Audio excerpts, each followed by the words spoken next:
여러분의 마음을 담아내는 속마음 라디오입니다. 오늘은 한 교장 선생님의 고백이 도착했습니다. 초기 치매 진단 후 35년간의 교직 경험마저 무시당하고 손자 앞에서 조롱당하는 시어머니. 하지만 교육자의 날카로운 통찰력으로 준비한 증거들이 있었다고 하는데요. 과연 어떤 결말이 기다리고 있을까요? 여러분의 따뜻한 위로의 댓글도 함께 나눠주세요. 저는 대구에 살고 있는 65세 최명자입니다. 35년간 초등학교 교사와 교장으로 재직하다 3년 전 정년퇴임을 했습니다. 퇴직 후에도 교육에 대한 열정으로 재능기부 봉사를 하며 보람찬 시간을 보내고 있었습니다. 하지만 6개월 전부터 이상한 증상이 나타나기 시작했습니다. 처음에는 단순한 건망증이라고 생각했습니다. 아침에 먹은 약을 또 먹으려 하거나 현관 비밀번호가 가끔 기억나지 않았습니다. 수십 년간 가르쳤던 구구단도 가끔 헷갈렸고 시장에 가서 무엇을 사야 할지 떠오르지 않을 때도 있었습니다. 그래도 저는 괜찮다고 생각했습니다. 나이가 들면 누구나 겪는 일이라고 스스로를 위로했지만 점점 더 심각해졌습니다. 매일 가던 동네 마트에서 길을 잃어 2시간을 헤맨 날 저는 처음으로 두려움을 느꼈습니다. 제가 평생을 바쳐온 교직에서도 이런 불안감은 느껴본 적이 없었습니다. 결국 혼자 동네 병원을 찾아갔습니다. 의사 선생님께서는 큰 병원에서 정밀 검사를 받아보는 게 좋겠다고 하셨습니다. 대구의 큰 대학병원에서 MRI 검사와 인지기능 검사를 받았습니다. 검사를 받는 내내 제 손은 떨렸고 가슴은 답답했습니다. 일주일 후 결과를 받았습니다. 의사 선생님께서는 초기 치매라고 진단하셨습니다. 그 순간 제 귀에는 아무 소리도 들리지 않았습니다. 35년간 아이들을 가르치며 한 글자 한 글자 써왔던 칠판 앞에서의 기억이 스쳐 지나갔습니다. 이제는 그 글씨조차 제대로 쓸 수 없게 될까봐 두려웠습니다. 진단서를 들고 집으로 돌아오는 길, 처음으로 제 인생이 이렇게 막막하게 느껴졌습니다. 평생을 교육자로 살아오면서 수많은 어려움을 겪었지만 이번만큼은 달랐습니다. 제가 가장 소중히 여기던 것, 바로 제 기억이 조금씩 사라진다는 사실이 저를 절망스럽게 했습니다. 그날 밤 혼자 앉아 일기를 썼습니다. 아직은 글씨를 쓸 수 있을 때 제 기억이 완전히 지워지기 전에 모든 것을 기록해두고 싶었습니다. 하지만 펜을 들고 있는 제 손이 자꾸만 떨렸고 머릿속은 혼란스러웠습니다. 서울에 살고 있는 아들에게 이 사실을 어떻게 알려야 할지 고민했습니다.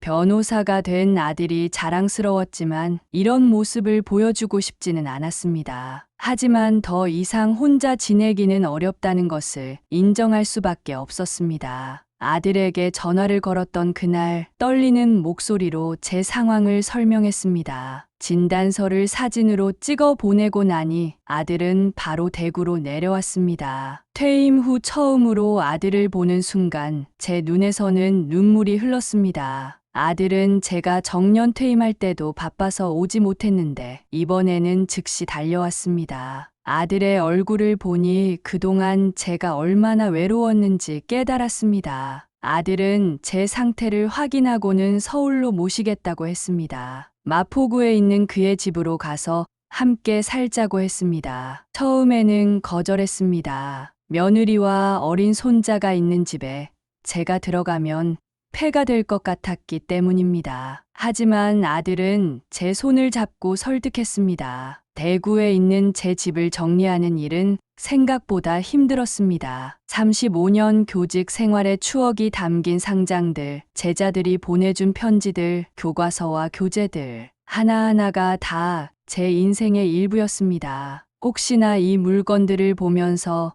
제 기억을 붙잡을 수 있을까 하는 마음에 버리지 못하고 박스에 담았습니다. 짐을 싸면서 문득 떠오른 생각이 있었습니다. 제가 가르쳤던 학생 중에도 치매를 앓는 부모님을 모시는 경우가 있었죠. 그때는 단순히 안타깝다고만 생각했는데 이제는 그 마음이 어떠했을지 이해가 되었습니다. 서울로 올라가는 KTX 안에서 창밖을 바라보며 생각했습니다. 평생 떠나본 적 없는 대구를 떠나 서울로 간다는 게 믿기지 않았습니다. 이제 저는 아들의 집에서 새로운 삶을 시작해야 합니다. 며느리가 저를 반갑게 맞아줄지, 8살 손자 시우와 잘 지낼 수 있을지 걱정되었습니다. 기차에서 내려 아들의 차를 타고 마포구의 아파트로 향하는 길, 가슴이 막혔습니다. 평생을 교단에 서서 당당하게 살아왔는데 이제는 아들 집에 더부살이를 하러 가는 처지가 된 것입니다. 하지만 이것도 저와 제 가족을 위한 최선의 선택이라고 스스로를 위로했습니다. 아파트 현관에 도착했을 때 제 손은 떨렸고 다리는 후들거렸습니다. 이제부터 시작될 새로운 생활이 두렵기도 했지만 한편으로는 손자와 함께 지내며 제가 가진 교육자로서의 경험을 나눌 수 있다는 기대도 있었습니다. 그날의 며느리 표정이 아직도 생생합니다. 제가 현관문을 들어서는 순간 며느리의 얼굴이 순식간에 굳어버렸습니다. 처음 며느리를 본 날의 환한 미소는 어디로 갔는지 마치 원수를 대하듯 차가운 표정이었습니다. 아들이 제 짐을 방으로 옮기는 동안 거실에서 며느리의 한숨 소리가 계속 들렸습니다. 초등학교 교장으로 있을 때도 이렇게 불편한 분위기는 없었습니다. 제가 없는 줄 알고 주방에서 며느리가 아들에게 속삭이듯 따지는 소리가 들렸습니다. 치매 환자와 어떻게 같이 살겠냐고, 자기 경력에도 지장이 있을 거라고 했습니다. 그날 밤 작은 방에 혼자 누워 천장을 바라보며 눈물이 흘렀습니다. 며느리에게는 이렇게 무시당하고 있다는 것이 너무나 서글펐습니다. 새벽까지 잠을 이루지 못했습니다. 다음 날부터 며느리는 노골적으로 불만을 표시했습니다. 아침 식사 자리에서도 제게는 인사도 없었고 밥은커녕 물 한 잔도 건네지 않았습니다. 손자 시우가 할머니라고 부르며 다가올 때마다 며느리는 얼굴을 찌푸렸습니다. 일주일이 지나도 상황은 나아지지 않았습니다. 며느리는 제가 있는 자리를 피했고 있더라도 마치 제가 없는 사람처럼 행동했습니다. 아들이 출근하고 나면 집안에는 싸늘한 기운만 감돌았습니다. 부동산 중개사인 며느리는 일부러 일찍 나가고 늦게 들어왔습니다. 더 가슴 아픈 것은 며느리가 다른 사람들에게 전화할 때 들리는 이야기였습니다. 시어머니가 치매라 집안 분위기가 엉망이 됐다고, 자기 인생이 망가졌다고 하소연하는 소리가 자주 들렸습니다. 교장 선생님으로 존경받던 제가 이제는 며느리에게 짐스러운 존재가 된 것입니다. 한 달이 지나고 나서야 며느리는 마지못해 제 존재를 인정하는 듯 했습니다. 하지만 그것도 표면적인 것일 뿐이었습니다. 아들 앞에서만 억지로 대화를 하고 그마저도 단답형으로 끝났습니다. 이런 상황에서도 저는 참았습니다. 아들의 행복을 위해서, 그리고 무엇보다 손자 시우를 위해서 견뎌야 했습니다. 하지만 이것은 시작에 불과했습니다. 제가 겪어야 할 고통은 이제 막 시작되고 있었습니다. 서울에서의 생활이 시작된 지 한 달, 저는 결심을 했습니다. 손자 시우의 교육에 도움이 되고자 했습니다. 며느리의 차가운 시선이 아프긴 했지만 손자만큼은 바르게 키우고 싶었습니다. 아침마다 일찍 일어나 시우의 도시락을 준비했습니다. 가끔 같은 반찬을 2번 넣기도 하고 간도 실수할 때가 있었지만 시우는 항상 웃으며 할머니 도시락 맛있다. 라고 말해주었습니다. 그 한마디에 제 가슴 속 서러움이 조금은 녹아내렸습니다. 집안일도 시작했습니다. 빨래를 개고 설거지를 하고 바닥도 닦았습니다. 가끔 머리가 아프고 어지러워도 쉬지 않았습니다. 며느리가 저를 인정해주길 바라는 마음에서였습니다. 하지만 제가 실수할 때마다 며느리의 한숨 소리는 더 커졌습니다. 특히 시우의 학습 지도에 신경을 많이 썼습니다. 초등학교 교장으로 있을 때의 경험을 살려 시우의 숙제를 도와주고 학교 생활을 챙겼습니다. 하지만 가끔 같은 내용을 반복해서 물어보게 되고 구구단을 가르치다가 헷갈릴 때면 시우도 답답해했습니다. 제가 정성스레 준비한 간식을 시우에게 주려고 할 때면 며느리는 엄마가 사온 과자 먹어라며 제 정성을 무시했습니다. 시우의 방을 청소하다가 실수로 장난감을 잘못 정리했을 때도 있었습니다. 며느리는 그때부터 제가 시우의 방에 들어가는 것을 못마땅해 했습니다. 평생을 교단에서 아이들을 가르쳤는데 이제는 제 손자의 방조차 마음대로 들어갈 수 없게 된 것입니다. 시우가 학교에서 돌아오면 간식을 챙겨주고 숙제를 봐주려 했지만 며느리는 학원에 보내기 바빴습니다. 제가 가르칠 수 있다고 말했지만 며느리는 요즘은 교육 방식이 다르다며 일축했습니다. 한순간에 무시당하는 기분이었습니다. 밤마다 일기를 쓰며 오늘 하루 동안 시우와 있었던 일들을 기록했습니다. 가끔 같은 내용을 반복해서 쓰기도 했지만 그래도 포기하지 않았습니다. 언젠가는 이 노력이 시우에게 도움이 될 거라 믿었기 때문입니다. 하지만 며느리의 차가운 시선과 무시하는 태도는 계속되었고 제 마음속 상처는 점점 깊어만 갔습니다. 교직 생활을 하며 겪었던 어떤 어려움보다도 이 상황이 더 힘들었습니다. 그날도 평소와 같이 아침을 준비하고 있었습니다. 가스렌지 불을 켜고 국을 데우려는데 문득 제가 이미 한 번 데웠던 것 같은 기분이 들었습니다. 머리가 혼란스러워 가스렌지 앞에서 한참을 서 있었습니다. 그때 며느리가 들어와 제 모습을 보았습니다. 며느리는 한숨을 크게 쉬더니 불 켜놓고 멍하니 서 계시다가 집이라도 태우실 거예요? 라며 쏘아붙였습니다. 그 순간 제 자존심은 땅에 떨어졌습니다. 같은 질문을 반복하는 제 모습에 며느리의 짜증은 날로 심해졌습니다. 방금 전에 말씀드렸잖아요. 라는 말이 하루에도 수십 번씩 들렸습니다. 수천 명의 학생들을 가르쳤던 제가 이제는 한마디 말도 제대로 기억하지 못하는 사람이 되어버렸습니다. 시우의 준비물을 챙기다가도 실수가 잦았습니다. 한 번은 시우가 미술 준비물이 필요하다고 했는데 체육복을 챙겼던 적도 있었습니다. 며느리는 그때마다 이제 어머니는 시우 준비물 신경 쓰지 마세요. 라며 매정하게 말했습니다. 가장 가슴 아픈 것은 손자 시우 앞에서 무시당할 때였습니다. 시우야, 할머니가 이거 잘못 기억하시는 거야. 할머니 말씀 듣지 말고 엄마 말 들어. 라고 하는 소리를 들을 때면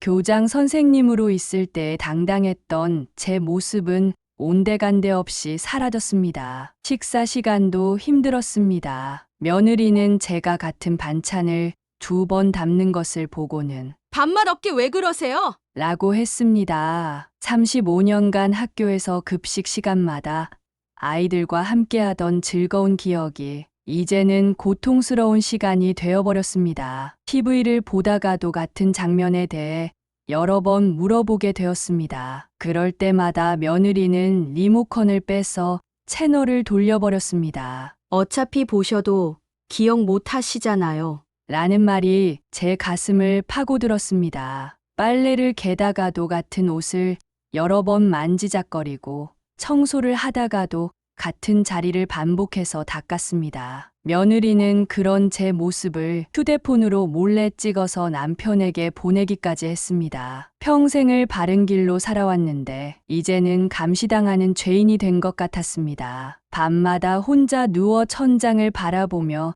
눈물을 흘렸습니다. 제가 이렇게 될 줄 알았더라면 차라리 대구에서 혼자 살았어야 했나 하는 후회가 밀려왔습니다. 아침 식사 자리에서 일어난 일입니다. 평소처럼 시우의 도시락을 준비하고 있는데 같은 반찬을 2번 넣었다는 것을 며느리가 발견했습니다. 그 순간 며느리는 시우 앞에서 저를 향해 시우야, 할머니가 이제 정신이 없으셔서 도시락도 제대로 못 싸시는 거야. 불쌍하지? 라고 말했습니다. 35년간 교단에 서서 존경받던 제가 8살 손자 앞에서 이런 모욕을 당하게 될 줄은 꿈에도 몰랐습니다. 시우가 학교에서 돌아와 숙제를 도와주려 할 때도 며느리의 조롱은 계속되었습니다. 시우야, 할머니는 구구단도 가끔 틀리시잖아. 학원 선생님한테 배우는 게 더 좋지 않을까? 라며 시우의 마음속에 할머니에 대한 불신을 심었습니다. 초등학교 교장으로서 수많은 아이들의 교육을 책임졌던 제가 이제는 제 손자의 숙제조차 도와줄 수 없게 되었습니다. TV를 보면서 시우에게 옛날 이야기를 들려주려 할 때면 며느리는 시우야, 할머니가 아까 했던 얘기 또 하시네. 재미없지? 라며 시우를 데리고 방으로 들어가 버렸습니다. 교실에서 아이들에게 이야기를 들려줄 때마다 반짝이던 눈망울들이 떠올라 가슴이 미어졌습니다. 더 가슴 아픈 것은 시우가 점점 며느리의 행동을 따라하기 시작했다는 것입니다. 할머니, 아까 그거 벌써 말했잖아요. 라며 저를 따라하고 제가 실수할 때마다 웃음거리로 만들었습니다. 평생을 교육자로 살아오면서 인성교육의 중요성을 강조했는데 정작 제 손자는 어른을 조롱하는 아이로 변해가고 있었습니다. 며느리는 시우의 친구 어머니들과 이야기할 때도 저를 비하했습니다. 우리 시우가 할머니 때문에 스트레스 받는데 어쩔 수 없잖아요. 치매 시어머니라. 라는 말이 제 귓가에 들렸습니다. 35년간 존경받던 교장 선생님이 이제는 한 아이의 스트레스 원인이 되어버린 것입니다. 시우의 생일 파티 때는 더 참담했습니다. 며느리는 제가 선물을 2번 건넨 것을 두고 할머니, 치매 시작되니까 이제 정신이 없으시네요. 시우의 친구들 앞에서 저를 망신시켰습니다. 그 자리에서 눈물이 날 것 같았지만 시우의 생일을 망치고 싶지 않아 참았습니다. 밤이 되면 이런 일들을 일기장에 적었습니다. 가끔은 같은 내용을 여러 번 쓰기도 했지만 이것만은 포기하지 않았습니다. 언젠가는 이 기록들이 필요할 것 같았기 때문입니다. 그날 밤 처음으로 일기장을 펼쳤습니다. 교직 생활 동안 써온 교무일지처럼 이제는 제 일상을 기록하기로 마음먹었습니다. 며느리의 행동을 기록하는 것이 부효라고 생각할 수도 있지만 제가 겪는 고통을 더 이상 혼자 감당하기 힘들었습니다. 일기장 첫 페이지에는 날짜와 시간을 꼼꼼히 적었습니다. 교장 시절 회의록을 작성하던 습관이 아직 남아 있었습니다. 며느리가 아침 식사 자리에서 했던 말, 시우 앞에서 저를 무시했던 태도, 친구 엄마들에게 전화로 했던 험담까지 모두 기록했습니다. 가끔은 같은 내용을 여러 번 쓰게 될까봐 두려웠습니다. 하지만 교직 생활을 하며 배운 꼼꼼함으로 매일 밤 빠짐없이 일기를 썼습니다. 특히 며느리가 시우 앞에서 저를 비하하는 말을 할 때마다 그 말을 그대로 옮겨 적었습니다. 일기를 쓰면서 깨달은 것이 있었습니다.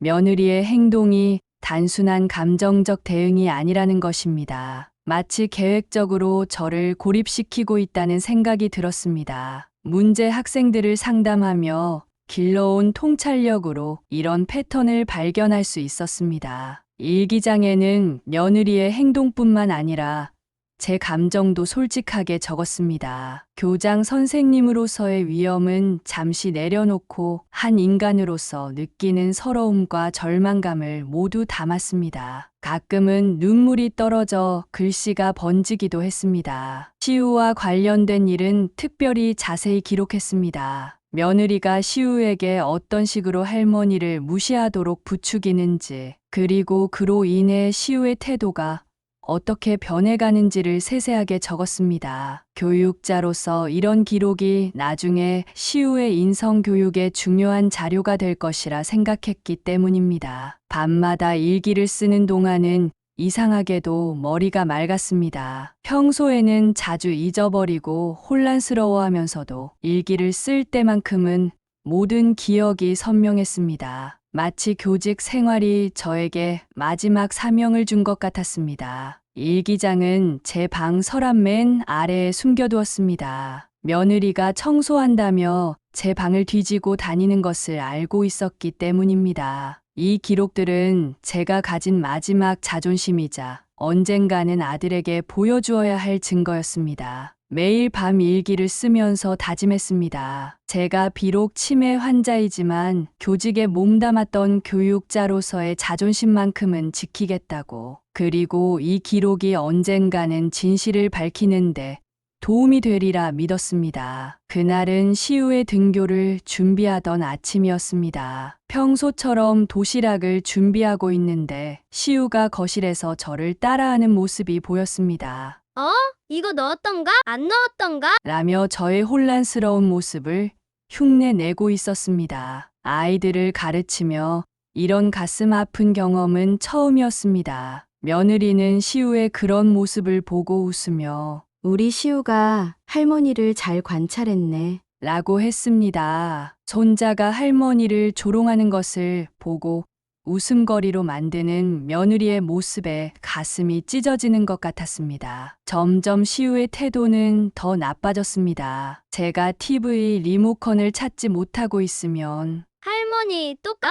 라며 비웃었고 제가 구구단을 가르쳐 주려 하면 할머니는 틀리시니까 됐어요. 라고 말했습니다. 교장 선생님으로서 수많은 학생들의 인성교육을 책임졌던 제가 정작 제 손자의 인성은 지켜주지 못하고 있었습니다. 식사 시간도 고통스러웠습니다. 시우는 제가 같은 반찬을 2번 집으려 하면 엄마 봐봐. 할머니 또 그러셔. 라며 며느리에게 일러바치듯 말했습니다. 더 가슴 아픈 것은 시우가 학교에서 돌아와 친구들에게 제 이야기를 하는 것이었습니다. 우리 할머니는 치매라서 이상한 행동을 해. 라며 자랑스럽게 말하는 모습을 복도에서 우연히 듣게 되었습니다. 평생을 교육자로 살아오면서 이런 수치스러운 순간은 없었습니다. 시우의 방에 들어가 책을 정리해 주려 할 때면 할머니는 제가 어디에 뭐 뒀는지 모르시잖아요. 그냥 나가세요.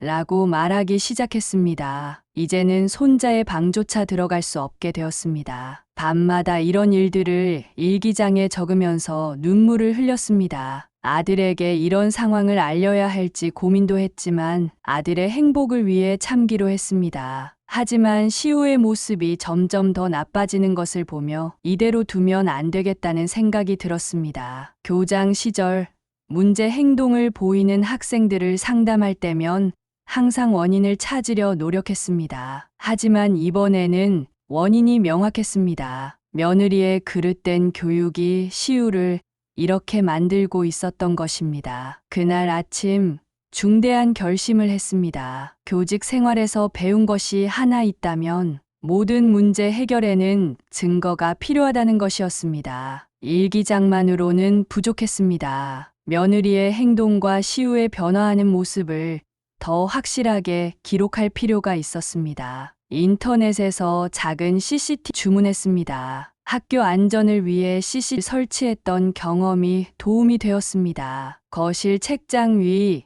제 방안 화분 뒤, 주방 창가의 화분 사이에 조심스럽게 설치했습니다. 이런 행동이 옳은 것인지 많이 고민했지만 시우의 미래를 위해서는 필요한 일이라고 스스로를 설득했습니다. 첫 녹화 영상에서 충격적인 장면을 보았습니다. 제가 잠시 화장실에 간 사이 며느리는 시우에게 할머니가 없을 때가 제일 편하지 않니? 라고 말하고 있었습니다. CCTV는 또 다른 모습도 포착했습니다. 제가 준비한 음식을 몰래 버리는 모습, 제 물건을 숨기고는 제가 찾지 못하는 것을 비웃는 모습, 시우에게 저를 무시하도록 부추기는 모습까지 35년간 교직에서 보아온 어떤 비행보다도 충격적인 행동들이었습니다. 특히 가슴 아픈 것은 시우와 관련된 장면들이었습니다. 며느리는 의도적으로 시우 앞에서 저를 깎아내리고 있었습니다. 할머니는 이제 정상이 아니야. 라는 말을 계속해서 주입하고 있었던 것입니다. 교육자로서 이런 유해한 교육 환경을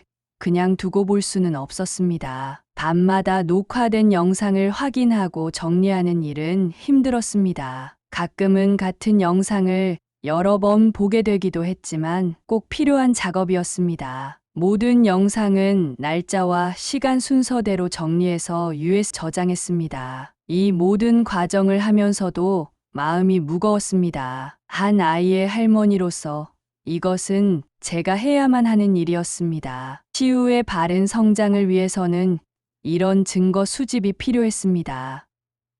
CCTV 설치 3주 차, 며느리의 행동은 점점 더 심해졌습니다. 이제는 증거가 충분히 모였다고 생각했습니다. 이 영상들을 언제, 어떻게 활용할지는 아직 결정하지 못했지만 시우의 미래를 위해 꼭 필요한 순간이 올 것이라고 확신했습니다. 그날 아침 평소처럼 제 안경을 찾고 있었습니다. 분명 전날 밤 식탁 위에 두었던 것 같은데 보이지 않았습니다. 이렇게 물건을 잃어버린 적은 없었습니다. CC 확인해 보니 충격적인 장면이 있었습니다. 며느리가 새벽에 일어나 제 안경을 고의로 숨기는 모습이었습니다. 그리고 아침이 되자 시우 앞에서 할머니가 또 물건을 잃어버리셨네. 이제 정말 심해지시는 것 같아. 라고 말하는 것이 녹화되어 있었습니다. 이것이 처음이 아니었습니다. 제 약병,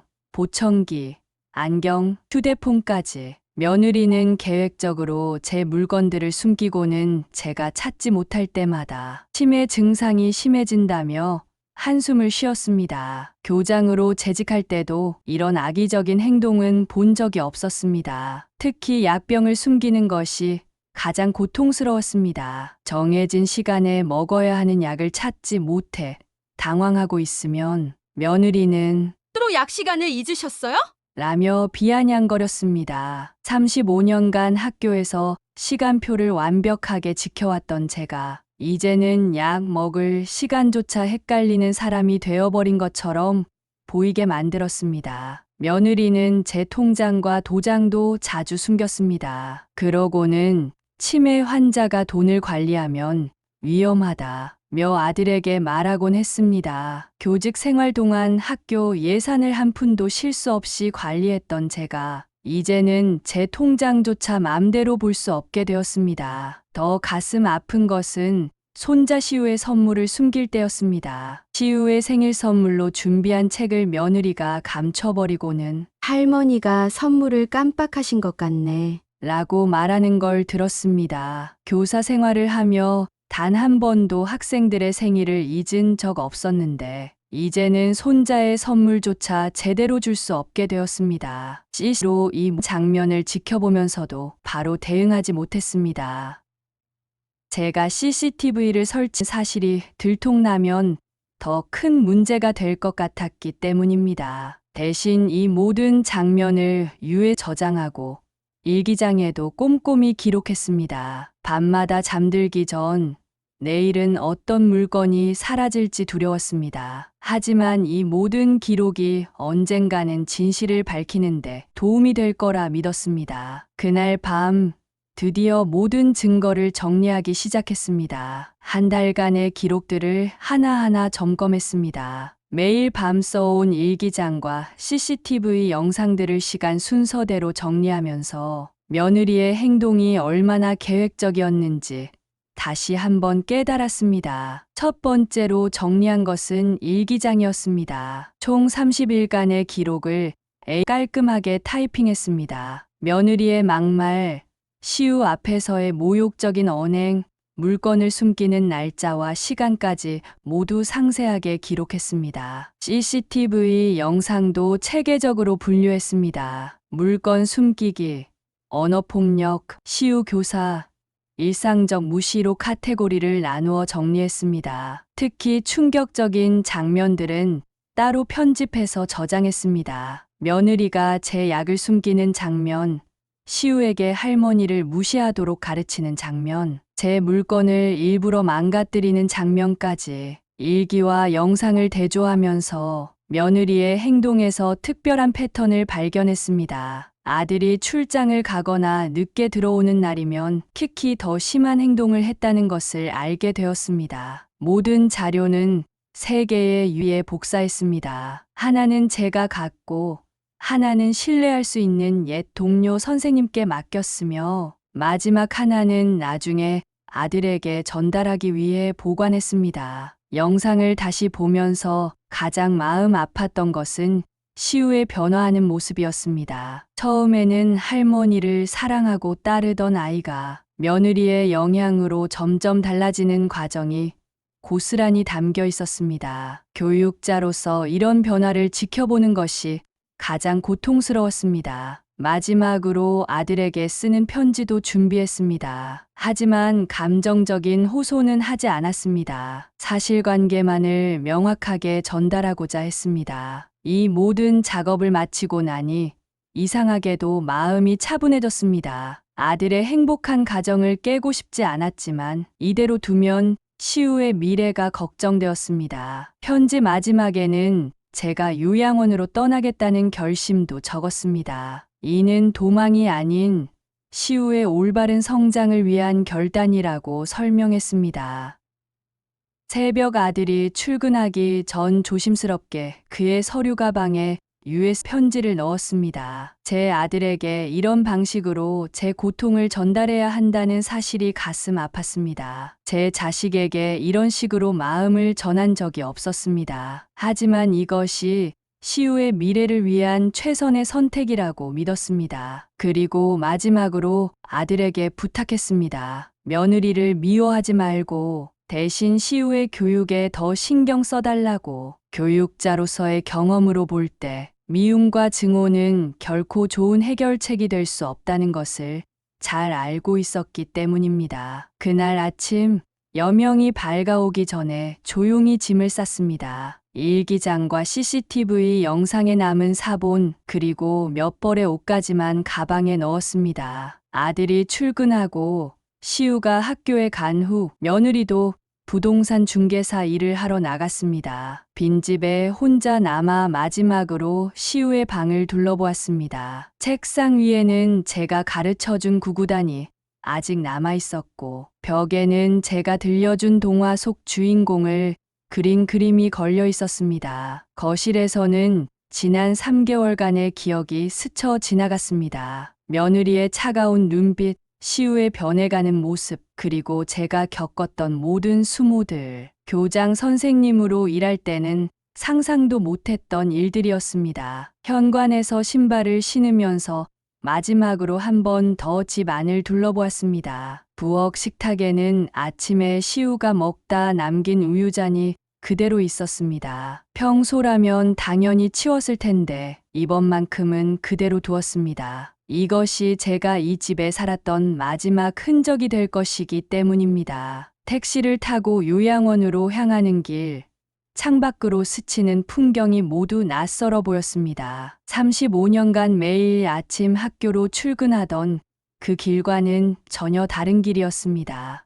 요양원은 서울에서 멀리 떨어진 경기도의 한적한 곳에 있었습니다. 택시 안에서 마지막으로 쓴 일기에는 이렇게 적었습니다. 사랑하는 시우야, 할머니가 떠나는 것은 도망이 아니란다. 너의 올바른 성장을 위한 할머니의 마지막 교육 방법이란다. 언젠가 내가 이해할 수 있는 날이 올 거야. 요양원 앞에 도착해서도 한참을 머뭇거렸습니다. 이렇게 떠나는 것이 옳은 걸까 고민했습니다. 하지만 이것은 도망이 아닌 시우의 미래를 위한 결단이라고 스스로를 다독였습니다. 그날 저녁 요양원 방에서 창밖을 바라보고 있을 때 전화가 왔습니다. 제 아들의 떨리는 목소리였습니다. 유해 편지를 확인했다고 했습니다. 아들은 흐느끼며 이야기했습니다. 점심시간에 혼자 사무실에서 영상들을 보았다고 합니다. CCTV에 며느리의 충격을 받았다고 했습니다. 아들의 이런 흐느낌은 처음이었습니다. 특히 아들을 가장 충격에 빠뜨린 것은 며느리가 시우를 교육하는 방식이었습니다. 할머니를 무시하고 조롱하도록 가르치는 모습, 저의 물건을 숨기고 치매 탓을 하는 장면들. 변호사인 아들은 이것이 명백한 학대라고 했습니다. 아들은 봉투에서 제 약을 숨기는 장면을 보고 가장 분노했다고 합니다. 정해진 시간에 약을 먹지 못하게 된 것이 그의 마음을 가장 아프게 했나 봅니다. 그리고 아들이 결심을 이야기했습니다. 이혼하겠다고 했습니다. 시우의 양육권도 자신이 가져오겠다고 했습니다. 이 결정이 얼마나 힘든 것인지 잘 알고 있었습니다. 아들은 제가 요양원으로 떠난 것도 알고 있었습니다. 하지만 절대 요양원에 머물지 말라고 했습니다. 집으로 돌아와 시우를 함께 키우자고 했습니다. 이제는 제대로 된 아들로 어머니를 모시고 싶다고 했습니다. 전화를 끊고 나서 한참을 울었습니다. 교직 생활을 하며 수많은 눈물을 봤지만 이날의 눈물은 달랐습니다. 슬픔의 눈물이 아닌 안도의 눈물이었습니다. 그날 아침 요양원 창가에 앉아 있을 때 누군가 문을 두드렸습니다. 문 앞에는 아들과 시우가 서 있었습니다. 시우의 손에는 제가 그토록 아끼던 구구단 공책이 들려 있었습니다. 아들은 제 앞에 무릎을 꿇고 울었습니다. 엄마, 제가 이렇게 늦게 알아서 죄송합니다. 라며 제 손을 잡았습니다. 아들은 모든 것을 이야기했습니다. 어제 저녁 며느리와 대화를 나눴다고 합니다. USB 속 영상을 보여주며 이혼을 이야기했을 때 며느리는 오히려 큰 소리를 쳤다고 합니다. 시우는 제 무릎에 앉아 울었습니다. 할머니 미안해요. 엄마가 시킨 대로 할머니를 놀리고 무시해서 정말 죄송해요. 지금까지 들어본 어떤 사과보다도 진심 어린 말이었습니다. 아들은 새로운 시작을 이야기했습니다. 새 집을 구하겠다고 합니다. 그곳에서 저와 시우, 셋이서 새로운 가정을 꾸리자고 했습니다. 짐을 싸면서 요양원 창밖을 보았습니다. 3일 전 절망적인 마음으로 이곳에 왔을 때와는 다른 풍경이 보였습니다. 이제는 새로운 희망이 보였기 때문입니다. 차를 타고 나오면서 요양원 간호사님께 인사를 했습니다. 집으로 가는 길, 시우가 제 손을 꼭 잡았습니다. 할머니, 이제 매일 구구단 가르쳐 주세요. 이 한마디에 35년간의 교직 생활이 떠올랐습니다. 이제는 그 경험을 온전히 제 손자를 위해 쓸 수 있게 된 것입니다. 새로운 시작입니다. 비록 치매라는 병과 싸우고 있지만 제 아들 그리고 사랑하는 손자와 함께라면 이 또한 이겨낼 수 있을 것 같습니다. 속마음 라디오의 오늘 이야기가 여러분 마음에도 와닿으셨나요? 치매 진단 후에도 교육자의 사명감으로 끝까지 손자의 미래를 지키신 할머니의 모습이 참 감동적이네요. 새로운 시작을 하시는 두 분을 위해 따뜻한 응원 댓글 남겨주세요. 구독과 좋아요 버튼을 누르시는 순간 여러분의 소중한 인연도 더욱 빛날 거예요. 다음 이야기로 찾아뵙겠습니다.